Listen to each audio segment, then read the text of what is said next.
¿Qué me pasa, hermano?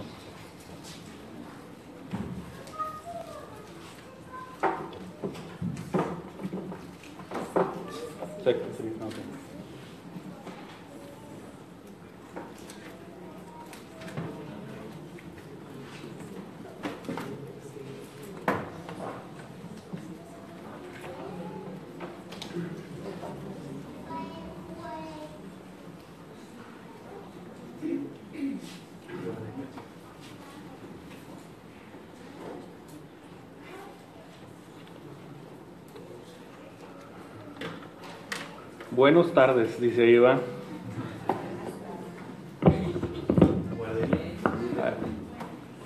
Hermanos, los niños de guardería, a su clase por favor, las maestras.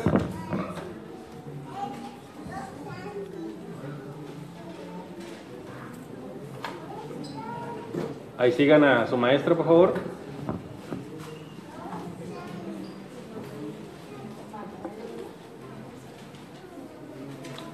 Hermanos, muy buenas tardes. Buenas tardes, hermanos.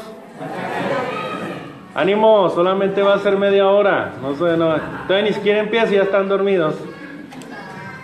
Hermanos, Dios nos bendiga enormemente en la meditación de la santa palabra de nuestro Dios. Vamos a analizar, vamos a ver qué nos quiere decir el consejo de la meditación de Dios en esta hermosa tarde. Vamos a poner atención, hermanos, va a ser una predicación corta, sencilla, para que podamos cumplir precisamente lo que Dios demanda, ¿verdad? Antes de empezar, me gustaría que hiciéramos una lectura ahí en el Salmo 46, versículos 1 al 3. Ahí el Salmo 46, un salmo precisamente escrito por los hijos de Coat. Y dice precisamente el Salmo 46, versículos 1 al 3. Dios es nuestro amparo y fortaleza, nuestro pronto auxilio en las tribulaciones.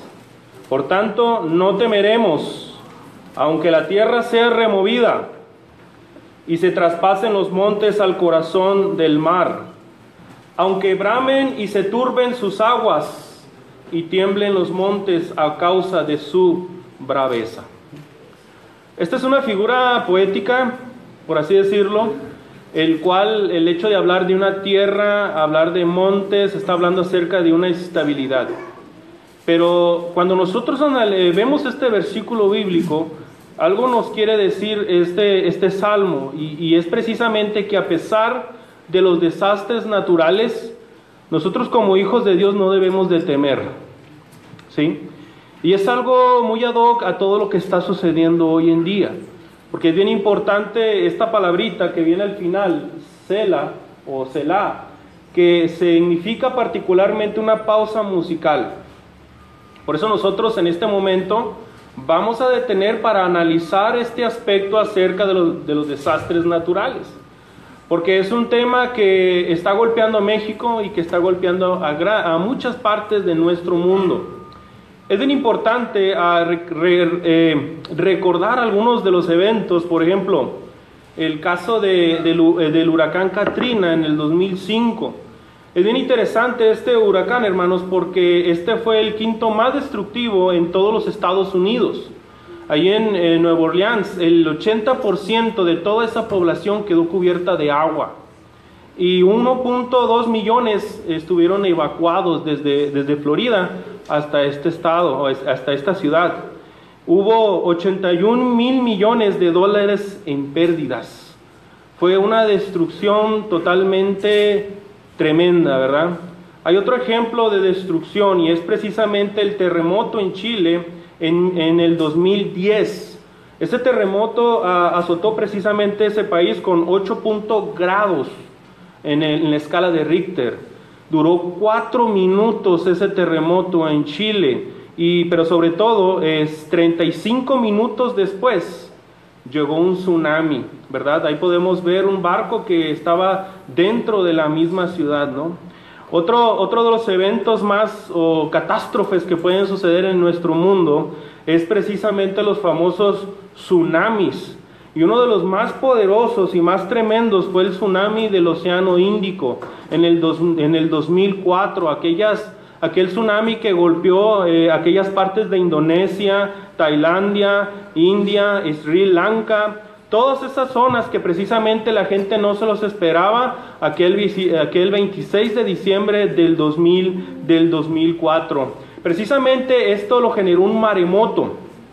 Y precisamente este terremoto, por así decirlo, que se suscitó en el mar, fue de 9.1 grados o hasta 9.3 grados en la escala de Richter. Y duró ese terremoto 10 minutos, el cual generó precisamente olas muy altas, y sobre todo es el segundo más terremoto terrible que se haya registrado. El primero lo tiene Chile en 1960. Entonces, hermanos, en esa ocasión precisamente hubo la cantidad de 275,000 muertos. Una cantidad fuerte precisamente porque muchos de ellos no se lo esperaban. Y es algo triste y también que nos hace más que nada meditar, ¿verdad?, en muchas cosas. Por último, el tsunami que se suscitó en Japón en el 2011. Precisamente, los japoneses están muy acostumbrados a los tsunamis. Precisamente la palabra tsunami quiere decir maremoto, pero es una terminología japonesa para llamarle a los maremotos, tsunamis. Entonces es bien interesante porque este tsunami del 2011 fue de 9 grados en la escala de Richter, y se dice que fue el cuarto más potente en la historia. Duró 6 minutos y generó olas por más de 40 metros. Así quedó precisamente los primeros poblados de Japón. Precisamente esto nos lleva, hermanos, a analizar la cuestión que sucedió en México, los terremotos que sucedieron y toda esa gente que quedó damnificada.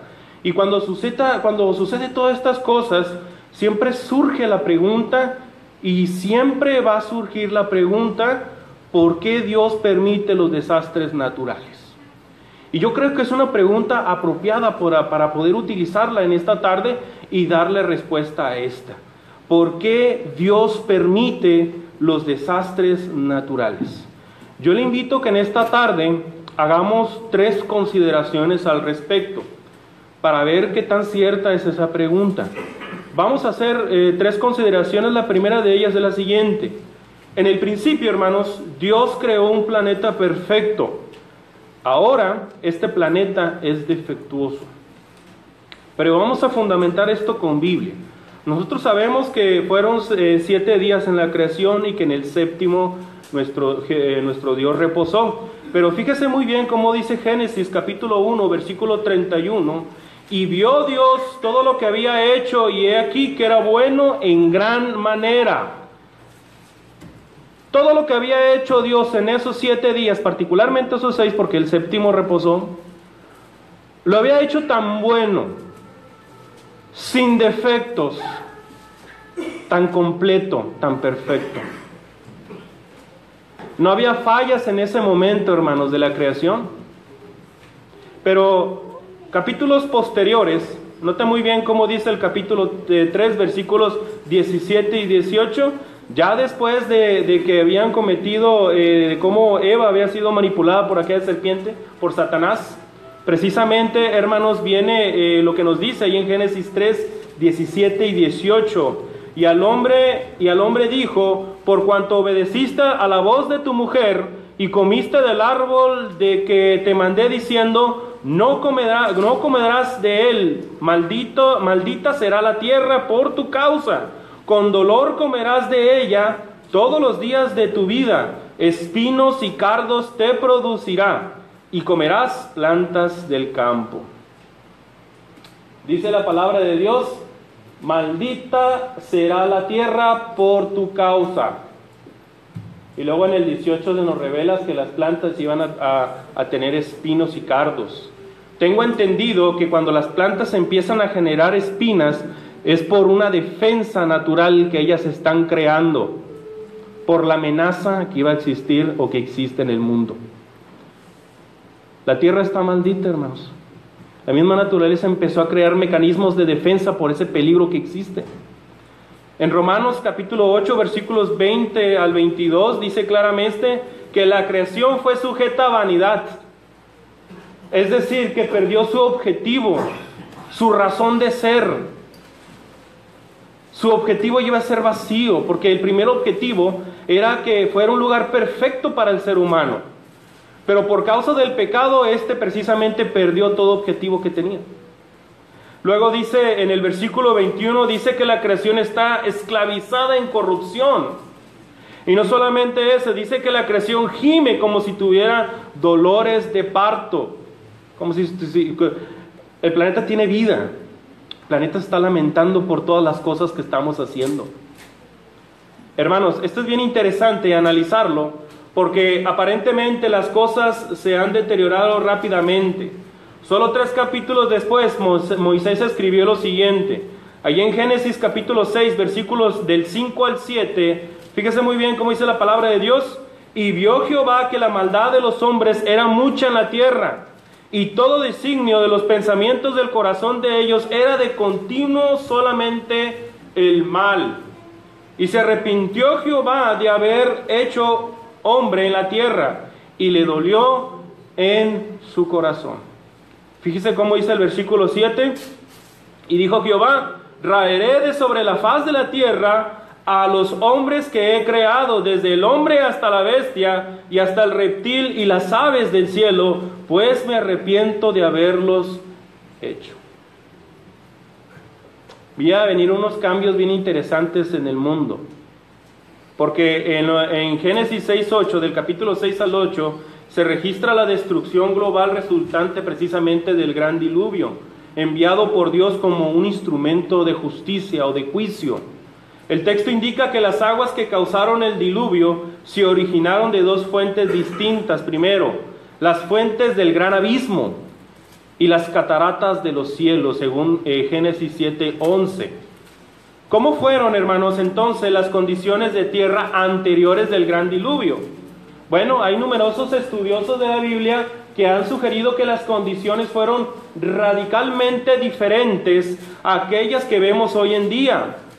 Es decir, que en aquel tiempo la tierra carecía de muchos desastres naturales que hoy en nuestros tiempos estamos experimentando.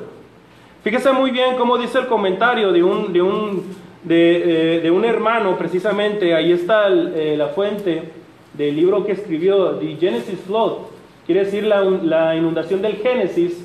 Fíjese muy bien lo que escribe. Solamente para recalcar esta parte, dice: no había lluvias pesadas, ni vientos, y probablemente ni terremotos, ni emisiones volcánicas. Muchos eruditos estudiosos de la Biblia concuerdan de que antes del diluvio no había estas clases de desastres naturales. Debemos hacernos nuevamente la pregunta: ¿qué causa los desastres naturales? ¿Cuáles son las causas? ¿Cuáles son los motivos? La primera causa fue la maldad de la humanidad en los días de Noé, que precipitó precisamente el diluvio. Es decir, el diluvio cambió geológica y meteorológicamente hablando todo, por consecuencia del pecado. El pecado cambió todo nuestro universo, hermanos. Eso es lo primero que se debe de entender. La segunda causa son los fenómenos naturales, como ya los mencionamos, tanto geológicos y meteorológicos. ¿Por qué cree que en Chile siempre hay terremotos y estas cuestiones? Porque están sobre el anillo de fuego. Hay muchas fallas tectónicas en esa zona, que pasan también por el lado del Pacífico de nuestro México, pasando por Baja California, por California y hasta Alaska. Y así nos regresamos hasta Japón, hasta abajo, hermanos. Es una falla tremenda que cualquier movimiento que haga hace destrozos. Entonces, hermanos, no solamente hay una tercera causa que lo ocasiona, y es la negligencia humana. Y esta es la que causa más desastres naturales. ¿Sabe por qué?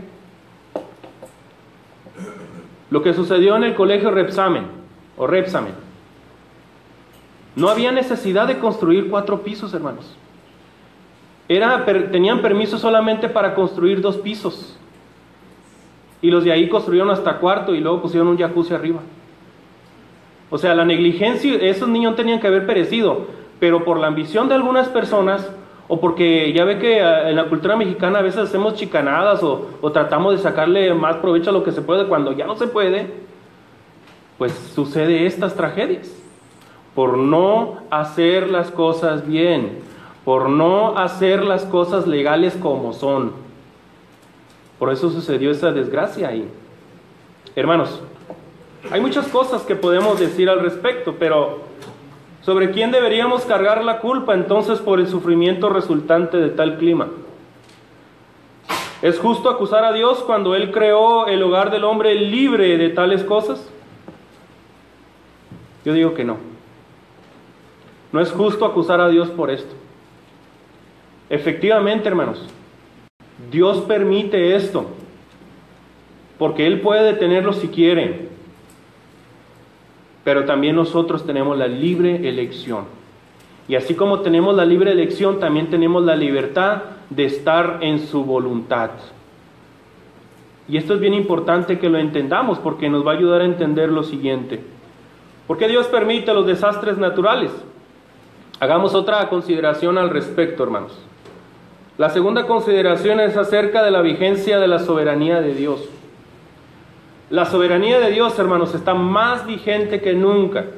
Pero ¿qué significa este tema de la soberanía? Bueno, ahí en teoría, cuando estudié la carrera de Derecho, en teoría del Estado, se utilizaba precisamente varios significados para determinar la soberanía, y podemos encontrar poder absoluto y perpetuo de una república. Bueno, pues aquí podríamos aplicarlo en el sentido de que la soberanía de Dios se refiere a un poder absoluto y perpetuo que solamente Dios tiene. ¿Sí? Luego, el soberano es quien tiene el poder de decisión de dar leyes sin recibirlas de otro.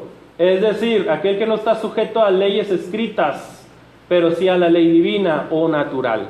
Es más, ni siquiera Dios está sujeto a esta ley porque Él las hizo, las que nos rigen actualmente. Y las leyes naturales son algo tan normal que está sucediendo en nuestro mundo. Tan normal como se escribió en Hechos 29, cuando Eutico se quedó dormido y cayó y murió. ¿Por qué? Porque se estaba dando cumplimiento a una ley natural. Cada cosa que sucede en nuestro mundo, hermanos, corresponde precisamente a una ley, a una necesidad que tiene el planeta. Si llueve es porque se están cumpliendo ciertas leyes. Si sucede un huracán es porque se está reconfigurando el clima en ese lugar.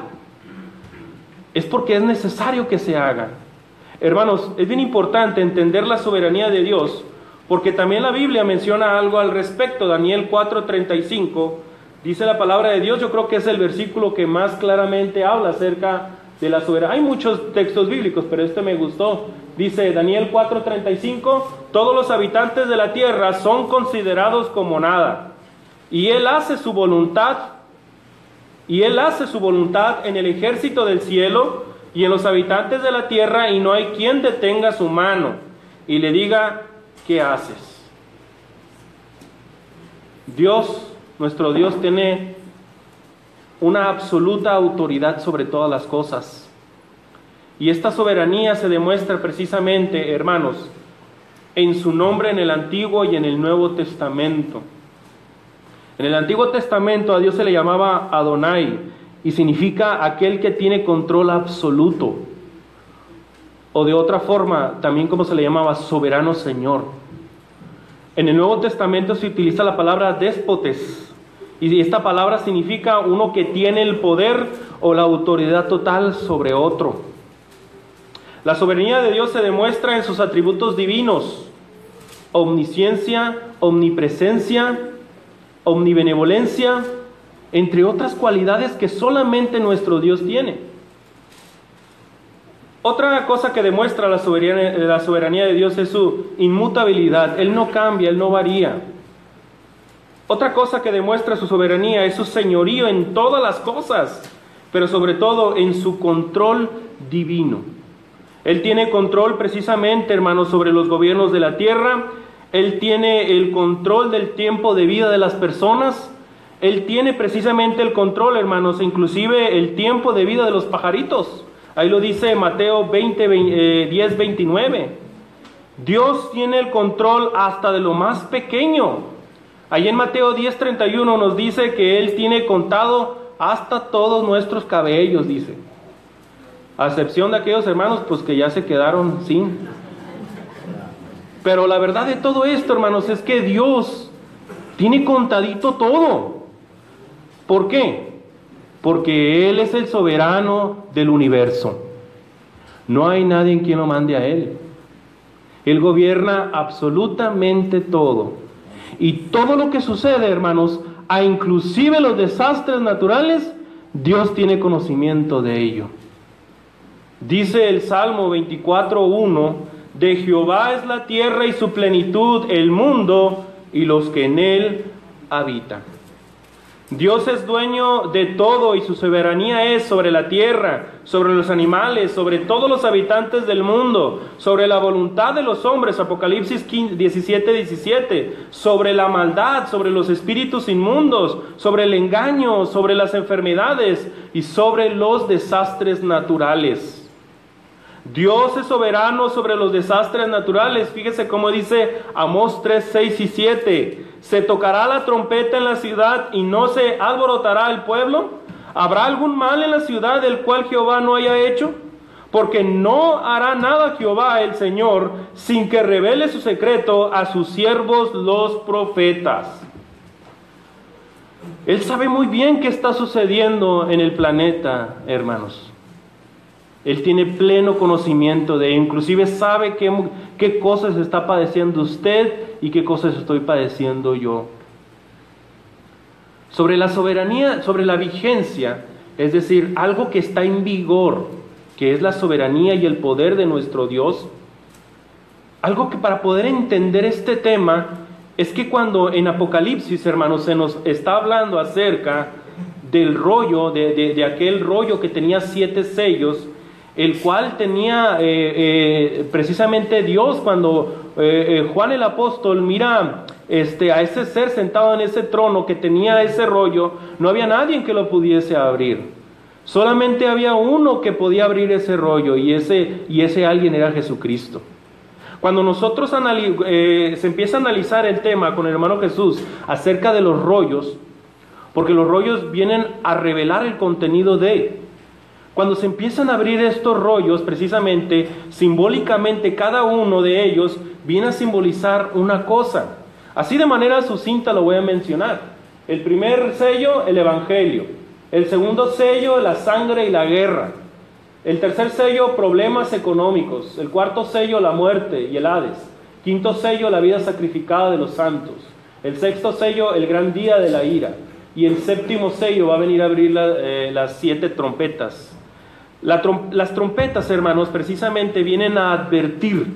Hay algo que en todo esto yo quiero que ustedes reconozcan, y es lo siguiente: que en las trompetas, por ejemplo, en la primera habla acerca de la contaminación y la devastación de la tierra. La segunda trompeta habla acerca de la devastación y la contaminación del mar. La tercera trompeta habla acerca de la devastación y contaminación de ríos y agua potables. La cuarta trompeta habla de la contaminación de la atmósfera. Y así podemos seguir analizando, hermanos, y hasta llegar hasta las copas de ira. Las copas de ira también nos hablan de algo bien interesante. Antes de leer esto, me gustaría que analizáramos esto. Copas de ira.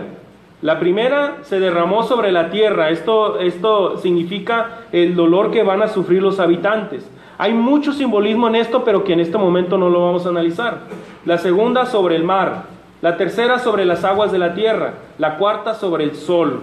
Habla de un calor quemador. Y luego hasta llegar hasta la séptima copa. ¿Por qué mencionar todo esto, hermanos? Porque si ustedes notan en esto que acabo de comentar, tanto en las trompetas como en las copas, podemos ver que precisamente hay efectos en la naturaleza. En el mar, en la tierra, en los ríos. Las cosas que están sucediendo en el mundo. Por ejemplo, en el caso de México, fue una copa que precisamente, una copa de ira, una copa de juicio de parte de nuestro Dios. ¿Por qué? Porque esa copa ya estaba llena de la ira de Dios. Y cuando nosotros sabemos de esta información por las noticias, para nosotros se viene a convertir en una advertencia. Las trompetas advierten, pero las copas son derramadas sobre las personas. ¿Será acaso Dios culpable de todo esto? No. Ya lo mencionamos, que la primera causa de que todo esto suceda es el pecado de los hombres. Hay algo bien importante que debemos de leer ahí en 1 Corintios 15:52. En un instante, en un abrir de ojos, a la final trompeta, porque se tocará la trompeta y los muertos serán resucitados, incorruptibles, y nosotros seremos transformados. La verdad de todo esto, hermanos, es que ese rollo simboliza el plan eterno de Dios para salvarlo a usted y para salvarme a mí. En el sentido, hermanos, de que los 7 sellos ya están abiertos. Y ya no más falta que la 7ª trompeta suene, porque las trompetas están sonando ahora. Las copas de ira están siendo derramadas y el ser humano no está cambiando. Todas estas cosas nos ayudan a entender que el propósito del ser humano es que no haga precisamente su vida aquí en la tierra, sino que hay una vida mejor, la que está ofreciendo nuestro Señor. Eso es lo que está tratando de decirnos este Apocalipsis. Y es bien importante, hermanos, que entendamos esto, porque ahí en Pedro, precisamente, hermanos, ahí en la segunda carta de Pedro, capítulo 3, versículos 9 al 12, fíjese muy bien cómo dice, segunda carta de Pedro, capítulo 3, versículo 9 en adelante. El Señor no retarda su promesa, según algunos la tienen por tardanza, sino que es paciente para con nosotros, no queriendo que ninguno perezca, sino que todos procedan al arrepentimiento. Porque el día del Señor vendrá como ladrón en la noche, en el cual los cielos pasarán con gran estruendo, y los elementos ardiendo serán deshechos, y la tierra y las obras que en ella hay serán quemados. Versículo 3, 11 y 12. Pues que todas estas cosas han de ser deshechas. ¿Cómo no debéis vosotros andar en santa y piadosa manera de vivir, esperando y apresurándoos para la venida del día del Señor, en el cual los cielos encendiéndose serán deshechos y los elementos siendo quemados se fundirán? Hermanos, una de las cosas que Dios quiere realmente, hermanos, o para poder entender esa permisión esas cosas que están sucediendo en el mundo, es porque el mismo ser humano ha ocasionado esto. Él ha acelerado precisamente los eventos naturales que han estado, por la contaminación, por la devastación, por el mal uso del suelo, una cantidad de cosas, hermanos. El ser humano va a vivir en un lugar donde no debería vivir, hermanos. Va a habitar lugares donde tarde que temprano el mar va a ocupar su lugar. O precisamente la cantidad de fábricas están generando un cambio climático agresivo, hermanos, que está generando algunos cambios bien raros, que donde hacía calor, ahora está nevando. Y donde estaba nevando antes o donde había hielo, pues ya se está convirtiendo en desierto. Entonces son cambios que nosotros también tenemos parte en esa responsabilidad. Por último, ¿por qué Dios permite los desastres naturales? Hagamos una última consideración al respecto. Los pensamientos de Dios son más elevados que los nuestros. Y eso es una verdad tremenda que debemos de entender, hermanos. Dice Isaías capítulo 55, versículos 8 y 9. Fíjese muy bien cómo dice. Isaías 55, 8 y 9. Porque mis pensamientos no son vuestros pensamientos, ni vuestros caminos mis caminos, dijo Jehová. Como son más altos los cielos que la tierra, así son mis caminos más altos que vuestros caminos, y mis pensamientos más que vuestros pensamientos. ¿Sabe cuál es el claro ejemplo de esto? Cuando el maestro pisó la tierra, y en lo particular cuando se narra todos esos o se datan todos esos milagros que hace el Maestro.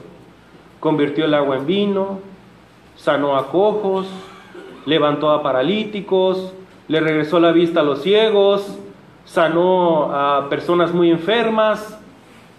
Además, le regresó la vida a alguien que estaba muerto. Cuando Jesucristo estaba en la cruz, le decían a Jesucristo: tú que hiciste todos esos milagros, ¿por qué no te ayudas a ti mismo?, le dicen. Y lo lógico es, o como dice el dicho, médico, cúrate a ti mismo, ¿no? Sánate a ti mismo, médico. Pero ¿sabe por qué estas personas le decían esto? Porque no entendían el propósito de Dios. Jesucristo iba a sufrir y sufrió. Y en ese momento el Padre Celestial dio la vuelta porque no quería ver sufrir a su Hijo. Porque cualquiera de aquí, yo estoy seguro, que daría la vida por su Hijo. En ese momento el Padre Celestial dio la vuelta para que su Hijo sufriera. ¿Por qué? Porque había un pensamiento mucho más elevado que cualquier amor que sentía en ese momento por Él. Porque había un amor por la humanidad que tenía que ser revelado. Y ese amor se reveló de que Jesucristo dio la vida por nosotros.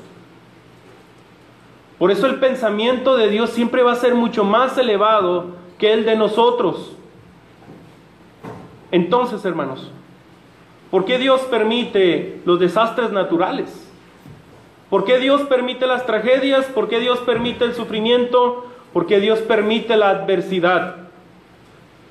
Primero, tal vez sea para humillarnos.